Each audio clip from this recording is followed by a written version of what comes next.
नमस्कार महाराष्ट्र राज्यातील तमाम कर्मचारी बंधू आणि भगिनींनो, सर्वच राज्य कर्मचाऱ्यांना या प्रयोगासाठी 3 वर्षातून एकदा 10 ते 14 दिवसांची पगारी रजा मिळते। काय आहे सविस्तर जाणून घ्या। व्हिडिओ पूर्ण बघा। चॅनलवर पहिल्यांदा आला असाल तर चॅनल सबस्क्राइब करून बेल बटन दाबायला विसरू नका। तर चला व्हिडिओला सुरुवात करूया।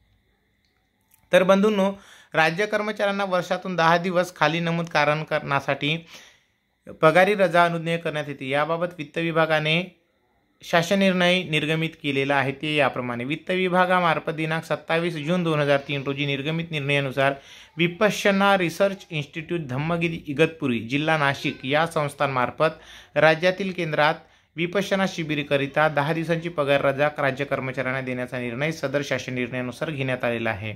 रजेचा उद्देश विपश्यना शिबिरमध्ये ध्यान धारणाचे प्रयोजन असते। त्यामध्ये कर्मचाऱ्यांचे प्रशासकीय कामकाजात येणारे ताणतणाव दूर करण्यासाठी सहाय्यभूत ठरते। सदर शिबिर केल्यानंतर कर्मचारी पुन्हा एकदा तणाव दूर ठेवून पुन्हा एकदा ताज्या दमाने काम करेल असा या रजेमागचा प्रमुख उद्देश आहे। किमान 10 तर कमाल 14 दिवसाची रजा। सदर विपश्यना शिबिर करण्यासाठी कर्मचाऱ्यांना किमान 10 दिवसाची तर कमाल 14 दिवसाची पगारी रजा मंजूर करण्यात येते। सदर रजा ही वैद्यकीय प्रमाणपत्र सादर न करता मंजूर करण्यात येते।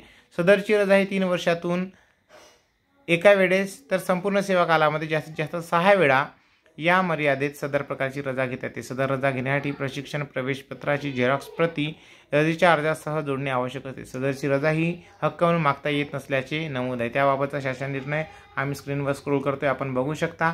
ज्या कुणाला रिसर्च इन्स्टिट्यूटमध्ये विपश्यना करायला जायचं आहे तर आपण विपश्यनाचा लाभ नक्की घ्या। मीही करून आलेलो आहे, मला त्याचा चांगला अनुभव आला आहे आणि धम्मगिरी इगतपुरीला इथे कंप्लीट करून आलेलो आहे। तर आपणही धम्मा.org वर फॉर्म भरा, विपश्यना करा आणि नव्या दमाने परत कामाला लागा। तर धन्यवाद। एकमेकांना शेअर करालच, प्लीज चॅनलला सबस्क्राइब करा। धन्यवाद, थँक्यू।